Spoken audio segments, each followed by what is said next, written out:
आज का सेशन और पहला क्वेश्चन देखो भी आपके सामने है इस प्रकार से। अब इसमें बोला गया भी एक संख्या का 5/4 उसी संख्या के 3/4 से 6 अधिक है, तो वो संख्या बतानी आपको क्या है। अब देखो भी 5/4 क्या बताता है। 5/4 का मतलब होता है भी नीचे वाला कुल जो संख्या होती है वो है, और 5/4 यानी 4 वो खुद संख्या है और उसका 5/4 कितना हो जाएगा, 5 हो जाएगा। भी कोई संख्या 4 माननी है मैंने, तो नीचे वाली हमेशा क्या टोटल को बताता है भी, और ऊपर वाली जो उसका कितना भाग है वो बताता है। तो यहाँ पे 4 का 5/4 निकालूंगा तो 4 से 4 कैंसिल हो जाएगा, 5 ही आएगा भाई। इसी प्रकार से 4 का अगर मैं 3/4 निकालूंगा तो 4 से 4 कैंसिल, 3 ही आएगा।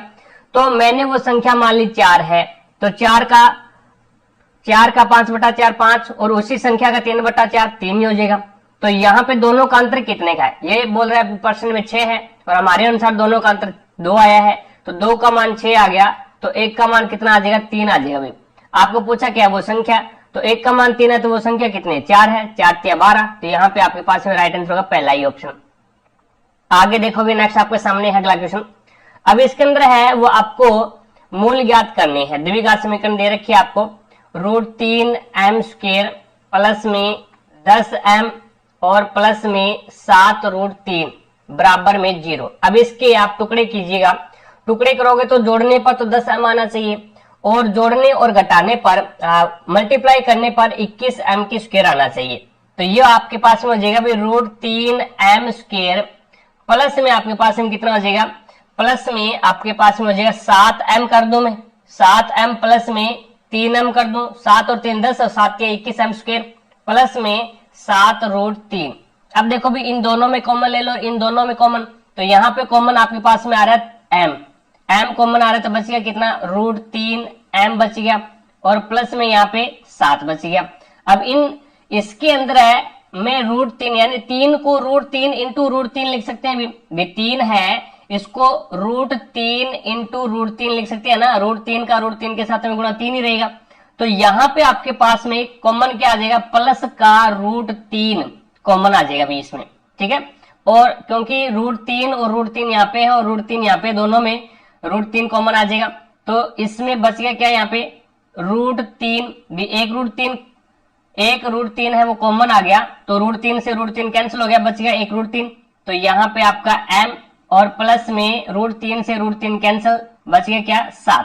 तो एक तो आपके पास में आ गया भी m बराबर m प्लस में √3 बराबर 0, और दूसरा आपके पास में आ गया 3m प्लस में 7 बराबर 0। तो ये आपके पास में m बराबर क्या आ जाएगा, माइनस का √3 आ जाएगा भाई, m बराबर माइनस का √3, और ये आपके पास में m बराबर क्या आ जाएगा, माइनस का 7/√3 ये आ जाएगा। तो यहाँ पे m का मान एक तो माइनस का √3 है, और दूसरा m का मान माइनस का 7/√3, जो कि आपका राइट आंसर क्या होगा, पहला ही ऑप्शन हो जाएगा। आगे देखो नेक्स्ट आपके सामने है अगला क्वेश्चन। अब इसके अंदर आपको दे रखा है भी एक गोले की त्रिज्या है वो 7 सेंटीमीटर है, उसका पृष्ठीय क्षेत्रफल आपको ज्ञात करना है। आपको पता है भी गोले का पृष्ठीय क्षेत्रफल का फॉर्मूला क्या होता है, 4πr² होता है, 4πr² होता है। फॉर्मूले के अंदर मान रख दो 4 × 22/7 × 7 × 7, तो 7 से 7 कैंसिल कर दो, 22 आता है 154 होता है, और 154 को 4 से मल्टीप्लाई करवाओगे तो ये आपके पास में हो जाएगा 4 चौके 16 और 15 चौके 60 और 1 61, यानी 616 सेंटीमीटर², 616 सेंटीमीटर², 4 नंबर ऑप्शन हो जाएगा इसमें। आगे देखो भी नेक्स्ट आपके सामने है अगला क्वेश्चन। अब इसके अंदर आपको बोला गया है भी एक द्विघात समीकरण है, और एक द्विघात समीकरण का एक मूल अल्फा है और उसी समीकरण के दूसरे मूल का आधा है, यानी एक मूल आपका अल्फा है और उसी समीकरण का दूसरा मूल यानी बीटा। भी अपन द्विघात समीकरण होती है उसके 2 ही मूल होते हैं, एक अल्फा मान लेते हैं, एक बीटा मान लेते हैं। अब इसने क्या बोला भी एक मूल अल्फा है और उसी समीकरण के दूसरे मूल का आधा है, ये उसी समीकरण के दूसरे मूल का आधा है। अब बराबर करेंगे भी एक अल्फा और एक बीटा है, और ये जो अल्फा है ना ये दूसरा जो मूल है ना उसका आधा है, दूसरे मूल का आधा है। तो ये आपके पास में हो जाएगा भी ये दूसरा मूल है बीटा और उसका आधा है, तो बराबर मैं करूंगा तो इस बीटा को ही मैं क्या कर दूं, 2 से डिवाइड कर दूं, तो ये क्या हो जाएगा भाई, बराबर हो जाएगा।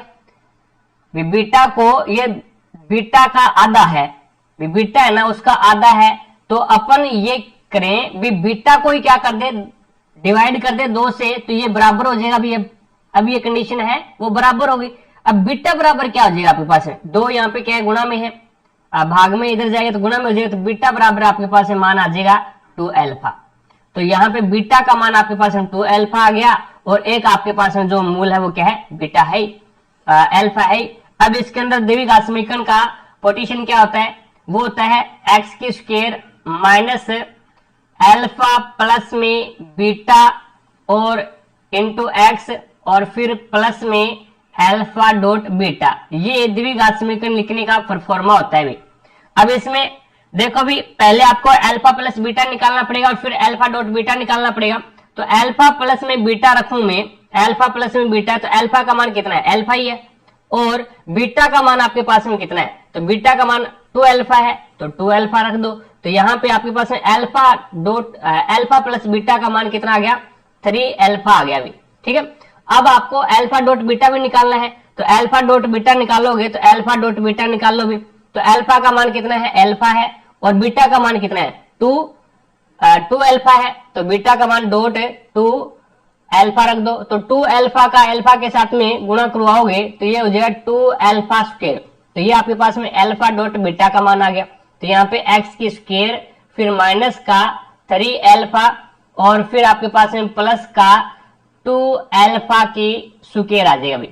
और यहाँ पे मल्टीप्लाई में एक्स भी है साथ में, तो ये एक्स भी साथ में रख दो यार, तो आपके पास में द्विघात समीकरण बन जाएगी। ये एक्स भी इसके साथ में आ जाएगा, और प्लस में ये हो जाएगा 2 अल्फा की स्क्वायर। तो ये देख लो भी कौन से ऑप्शन के अंदर है, तो माइनस का 3 आएगा, और फिर 2 अल्फा की स्क्वायर, तो प्लस का 2, तो ये आपका 4 नंबर ऑप्शन हो जाएगा। इसमें 4 नंबर जो ऑप्शन है वो सही समीकरण हो जाएगी इसकी। आगे देखो भी नेक्स्ट आपके सामने है अगला क्वेश्चन। अब इसके अंदर आपको पूछा क्या गया है 2017 में, यहां से पूछा गया 2017 में जे और एम से प्रवेश करने वाले लड़कों की कुल संख्या निम्नलिखित में से किस वर्ष में स्थान एम से प्रवेश करने वाले लड़कियों की कुल संख्या के ठीक बराबर थी। अब जे और एम कहां पे, अभी ये रहा जे और ये रहा आपका एम, और इसके अंदर ये इसने बोला प्रवेश करने वाले लड़कों की कुल संख्या, ये लड़के भी, लड़कों की कुल संख्या है वो निम्न में से किस वर्ष एम से प्रवेश करने वाली लड़कियों की कुल संख्या के बराबर थी। तो इन सभी को जोड़ना पड़ेगा आपको। 6 और 8 14 और 5 19, 19 और 10 29, 29 और 10 कितने हो जाएंगे, 29 और 10 39, 39 और 1 40 और 3 43, 43 और 15 कितने हो जाएंगे, 43 और 10 कितने हो जाएंगे 53, 53 और 5 कितने हो जाएंगे 58। तो इसका जो योग आया वो 58 आ गया, 58। उसके बाद में इनको जोड़ लो भी, जे के जो लड़के हैं उनको जोड़ लो। अब पूरे को तो जोड़ना ही नहीं है भी आपको, पूरे को तो जोड़ना ही नहीं है, 2017 का बोला है ना इसने, ये देखो 2017 का बोल रखा है। तो यहाँ पे तो जे से तो 10 लड़के आए हैं और एम से 8 लड़के आए हैं, तो टोटल कितने हो गए 18 हो गए। अब यहाँ पे लड़कियों में देखो भी एम से लड़कियों में 18, तो ये आपका 2021 ही रहेगा भाई, 2021 के बराबर है। अभी 2021 में लड़कियां 18 आई है, तो यही इसने पूछा था कि 2017 में जे और एम में प्रवेश करने वाले लड़कों की कुल संख्या के बराबर है, और एम से प्रवेश करने वाली लड़कियों की कुल संख्या बराबर कौन से साल में है। तो यहाँ से 10 और 8 18, टोटल इसका योग तो 18 हो गया जे प्लस में एम के लड़कों का, और यहाँ पे 2021 में 18 लड़कियां आ रही है, तो इसका मतलब 2021 आपका राइट आंसर हो जाएगा भी इसमें। तो आपका 4 नंबर ऑप्शन हो जाएगा। आगे देखो भी नेक्स्ट आपके सामने है अगला क्वेश्चन। अब इसके अंदर पूछा क्या गया, ये देखो यहाँ पे पूछा गया है भी सभी तीनों वर्षों को मिलाकर के कंपनी एम की कुल बिक्री में 2019 में हुई एम की बिक्री की प्रतिशत हिस्सेदारी कितनी है। तो एम कहां पे है, ये रही एम, और ये 2000 ये कौन से सालों की है, 2019 20 और 21, तो तीनों सालों की टोटल बिक्री कितनी है वो देख लो आप। तो 5 और 5 10, 1 और 3 4 7, 7 और 6 13, 13 और 1 14, और उसके बाद में 2 और 3 5 और 7 कितने हो जाएंगे, 2 और 3 5, 5 और 7 12 और 1 13, तो ये 1340 हो गया। यानी टोटल बिक्री 1340 है, और उसमें से 2019 की पूछी है, तो 2019 की कितने 235, तो 235 है, वो 1340 की कितने प्रतिशत है ये पूछा है इसने, कितना प्रतिशत है। तो 0 से 0 कैंसिल कर दो और फिर 2 से काटोगे तो ये हो जाएगा 2 6 के 12, 1 2 7 14 और फिर ये 5 बार कट गया। अब आप इसके अंदर है वो भाग लगा दो, किसका भाग लगाओगे तो ये 5 से पहले तो मल्टीप्लाई करवा दो 235 का मल्टीप्लाई करवा दो किसके साथ में, 5 के साथ में, तो 1175 हो गया। और 1175 के अंदर वो 67 का भाग दोगे तो ये लगभग 17 के करीबन आ जाएगा, 17.53 के करीबन आ जाएगा। ठीक है, तो कितने प्रतिशत हिस्सेदारी दे रहा है तो 17.53 के करीबन हिस्सेदारी दे रहा है, जो कि आपका 2 नंबर ऑप्शन हो जाएगा। आगे देखो भी नेक्स्ट आपके सामने है अगला क्वेश्चन।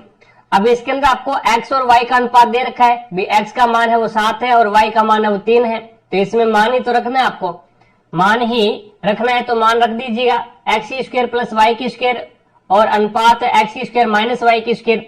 तो एक बार जोड़ करके और एक बार घटा करके। अब इसके अंदर 7 का स्क्वायर 49 होता है भी, और उसके बाद में 3 का स्क्वायर 9 हो गया और फिर ये हो जाएगा 49 माइनस में 9, 49 माइनस में 9, तो यहाँ पे ये हो जाएगा 18 58 और ये आपका 40 हो जाएगा भाई। ठीक है, 58 और ये 40 हो जाएगा। उसके बाद में अब इसको काटोगे तो ये आपके 29 2 58 20 2 40, तो ये 29 अनुपात आपके पास में 20 आ जाएगा भाई, 29 अनुपात 20, जो कि आपका 2 नंबर ऑप्शन हो जाएगा। आगे देखो भी नेक्स्ट आपके सामने है अगला क्वेश्चन। अब इसके अंदर आपको बताना है भी सरल करना है, जैसे a की स्क्वायर है यहाँ पे और प्लस में 9b की स्क्वायर है, प्लस में 3 प्लस में c स्क्वायर है।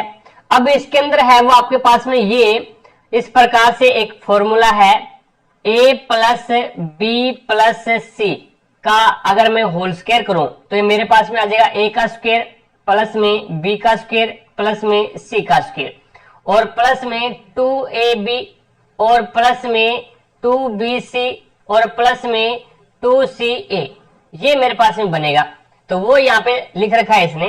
तो देखो a का स्क्वायर b का a का स्क्वायर और यहाँ पे a के साथ में कोई इसका मान है ही नहीं आपके पास में, तो a का तो a ही आ जाएगा। अब उसके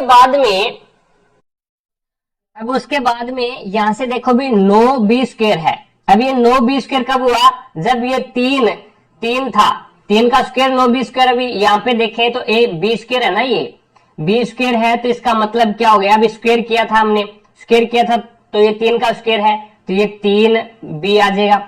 उसके बाद में यहाँ पे कोई संख्या है ही नहीं आपके पास में, तो c का c आ जाएगा भी। अब देखो माइनस कहाँ पे लगाओगे और प्लस कहाँ पे लगाओगे वो देखो। अब इसके अंदर है वो यहाँ पे ए बी आ गया, तो इसका मतलब क्या है, आपका माइनस का स्थान है और ए और बी, तो इसका मतलब ये हो गया भी आपके पास में जो बी है ना वो माइनस का है, बी आपका माइनस का है, तभी यहाँ पे माइनस का आया है, तो बी माइनस का तो बी माइनस करो।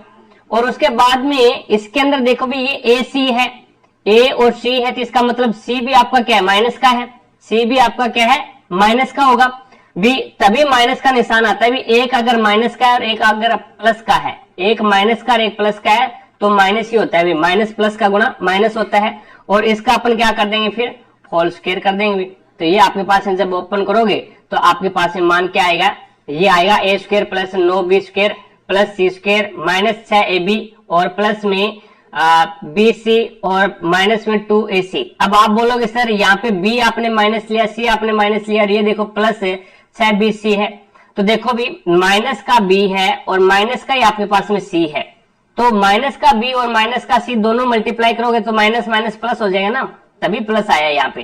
ठीक है, तो इसमें आपका राइट आंसर क्या होगा, 1 नंबर जो ऑप्शन है वो बिल्कुल राइट आंसर हो जाएगा भी।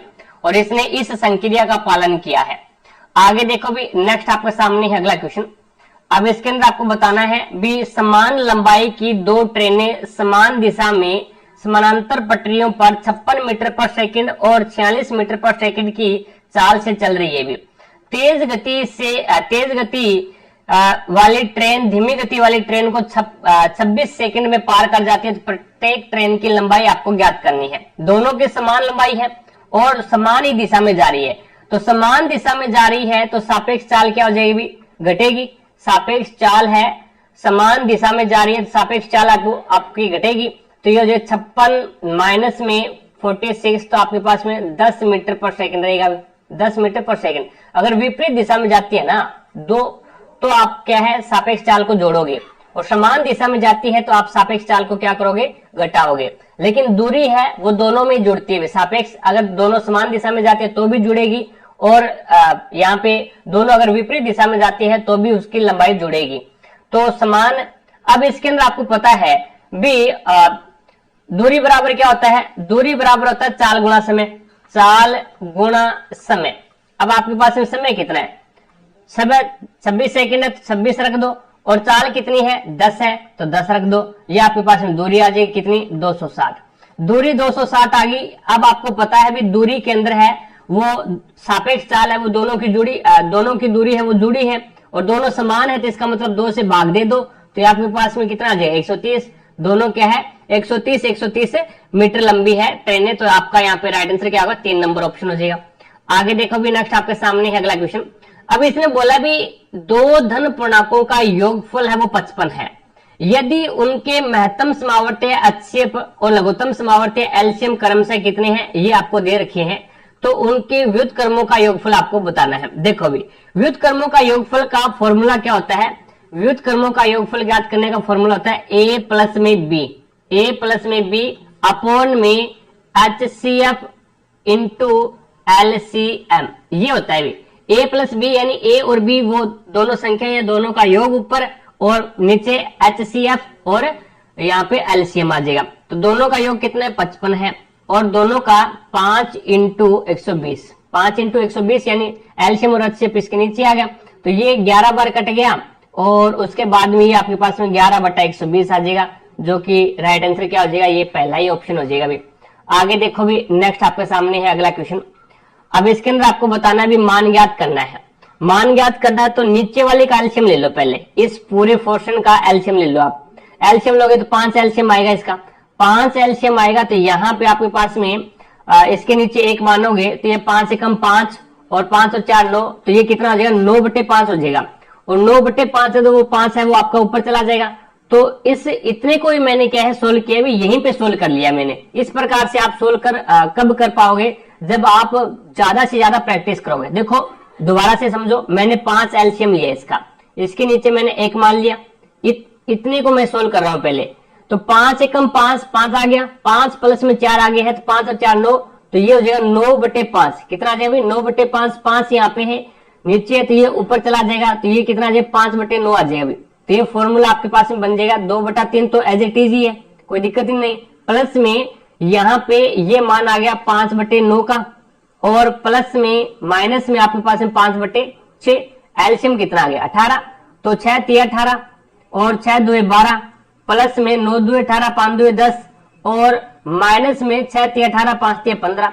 चीजें समझे भी, 3 का मैं इस एलसीएम में भाग दे रहा हूं, 3 6 के 18 6 आ गया, और फिर ऊपर वाले इस 2 से मल्टीप्लाई करवाना, 6 2 12, ठीक है, 9 2 18 और 2 5 10, और 6 3 18 3 आ गया, 3 का 5 से मल्टीप्लाई करवा दो।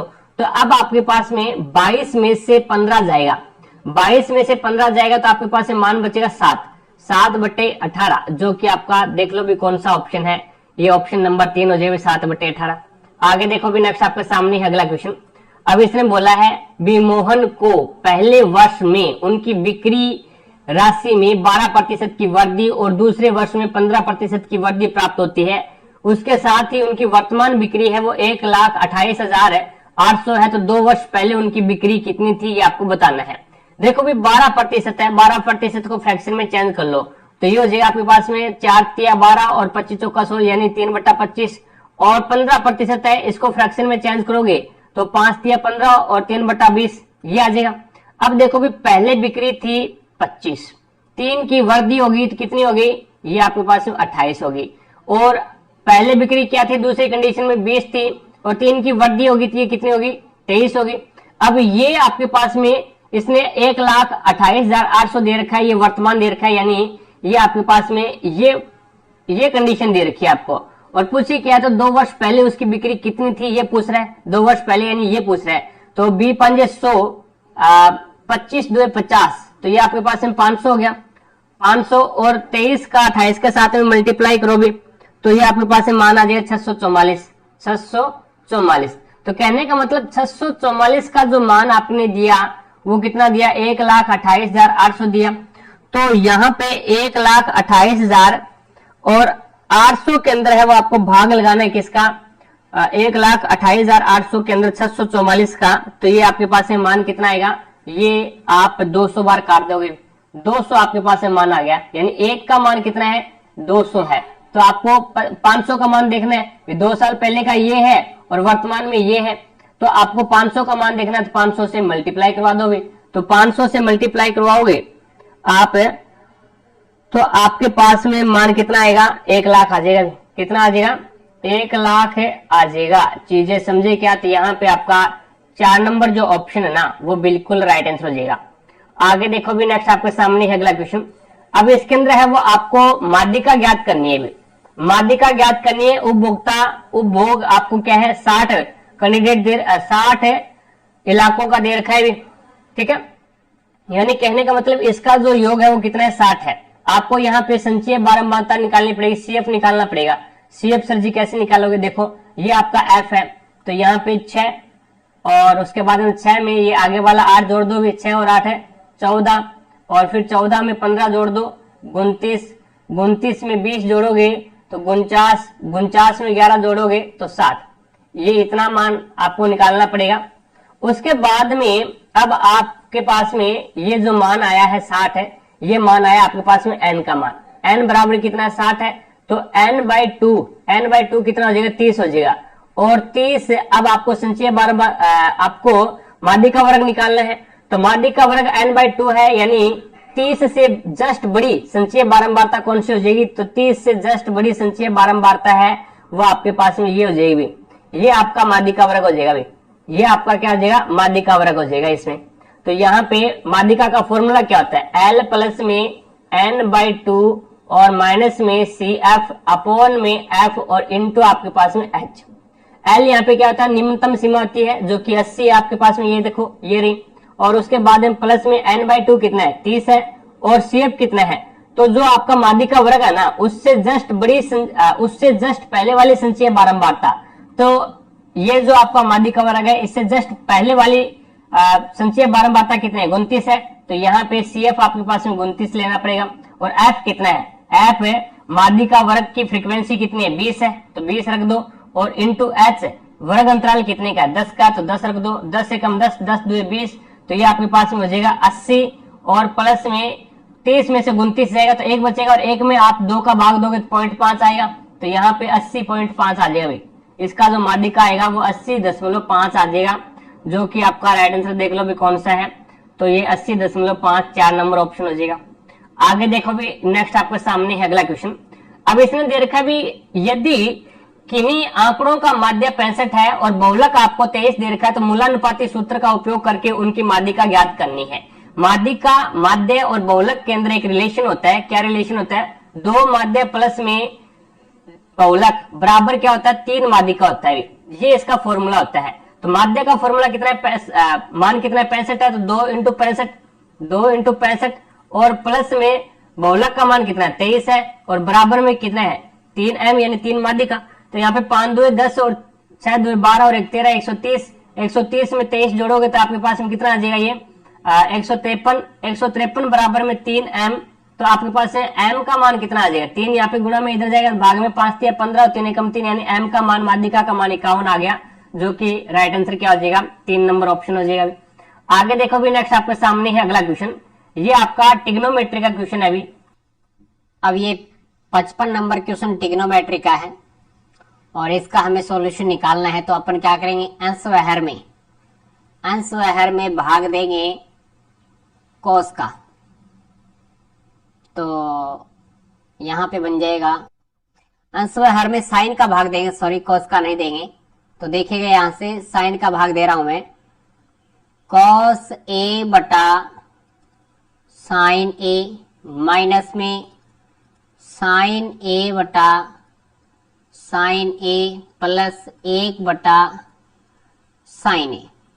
और इसमें भी मैं साइन का भाग दे रहा हूं, कॉस ए बटा साइन ए प्लस साइन ए बटा साइन ए माइनस 1 बटा साइन ए। तो ये बन जाएगा कोस बटा साइन होता है cot A, cot A minus 1 plus 1 बटा साइन क्या होता है भाई, कोसेक ए होता है, अपॉन में ये बन जाएगा cot A plus 1 minus cosec A होता है। अब नीचे कोई भी चेंज नहीं करना, लेकिन ऊपर थोड़ा सा चेंज करना है। Cot A plus cosec A को मैंने पास लिख दिया। ये जो माइनस का 1 है ना, माइनस के 1 का मान मैं यहां से लिखूं।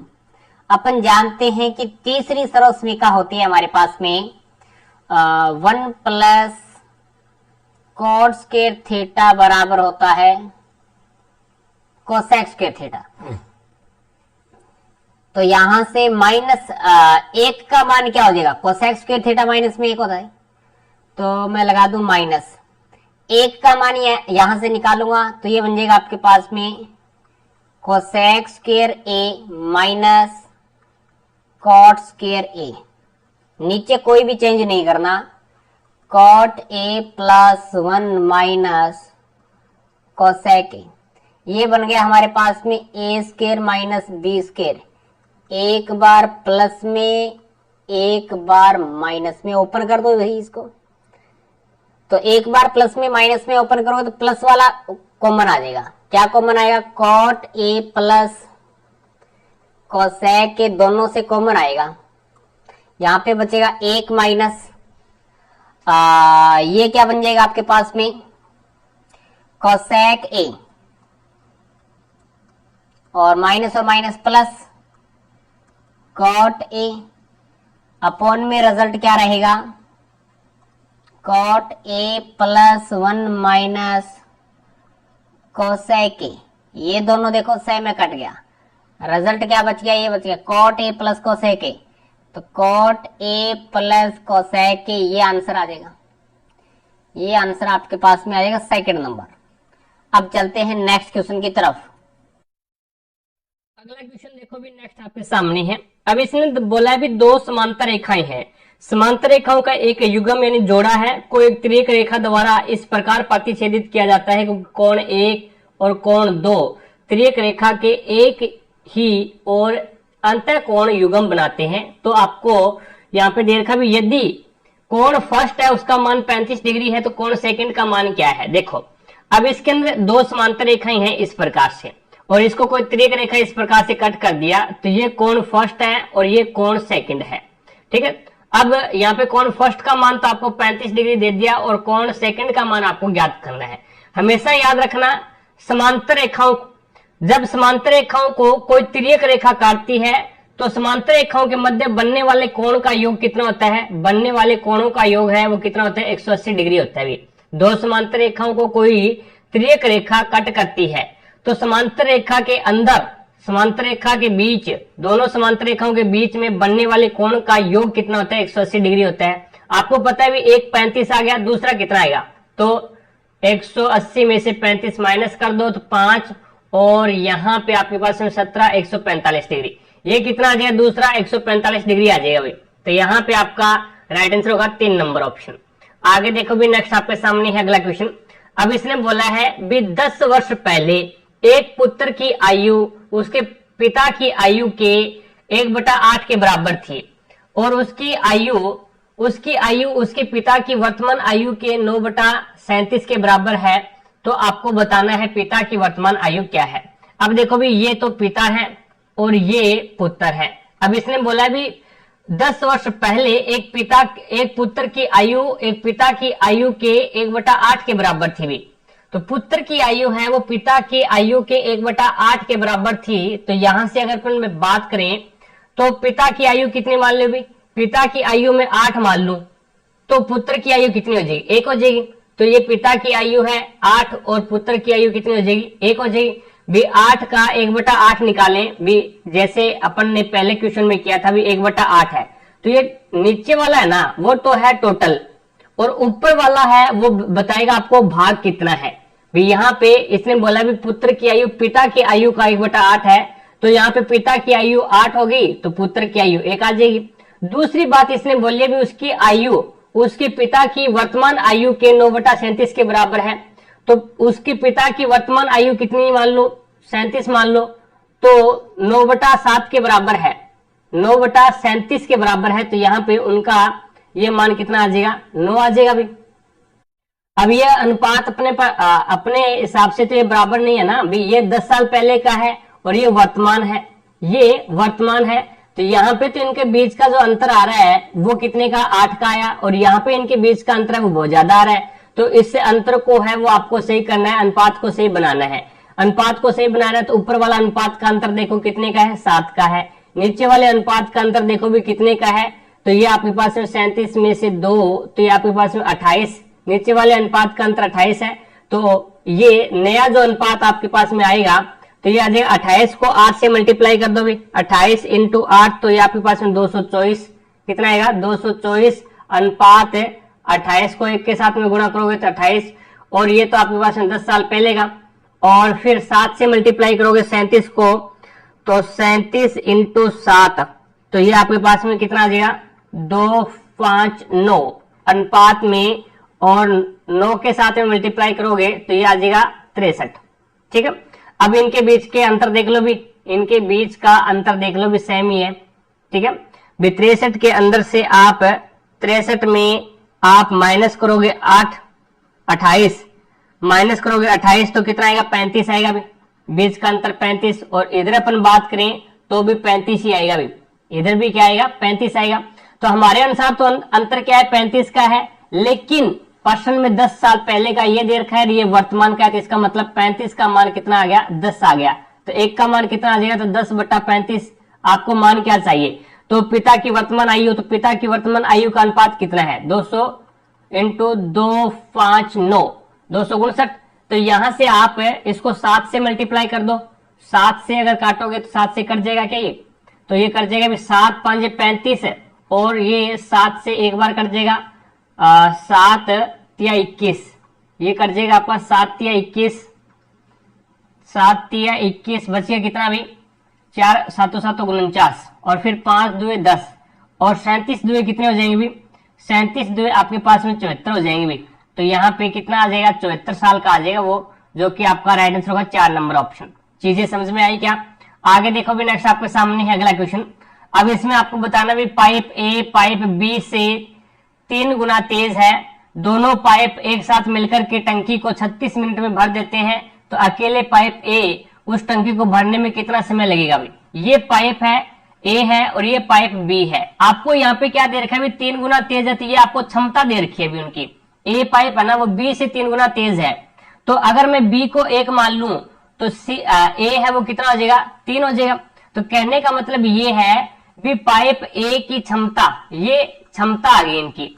अब इसने बोला भी 36 मिनट के अंदर 36 मिनट के अंदर है वो पानी को यानी टंकी को भर देते हैं दोनों मिलकर के, तो दोनों मिलकर के 1 मिनट के अंदर कितना पानी डालते हैं, तो ये 3 पानी डाल रहा है और ये आपका 1 पानी डाल रहा है, यानी दोनों मिलकर के 1 मिनट में 4 पानी डालते हैं, 4 लीटर पानी डालते हैं।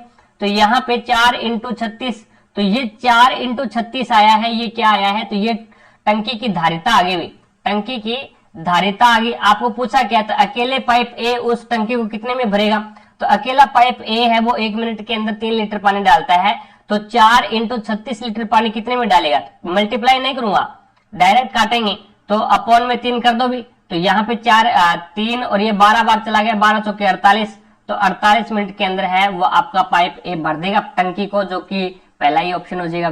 ठीक है, अब काटना आपको पहले ही है और काटना बाद में ही है, तो इसका मतलब आप पहले इसको मल्टीप्लाई करोगे उसके बाद में फिर काटोगे, तो इससे यही है भी आप मल्टीप्लाई का निशान लगा के छोड़ दो, ये टंकी की धारिता आ गई, और 3 से मल्टीप्लाई भाग देना है, तो 3 से फिर काट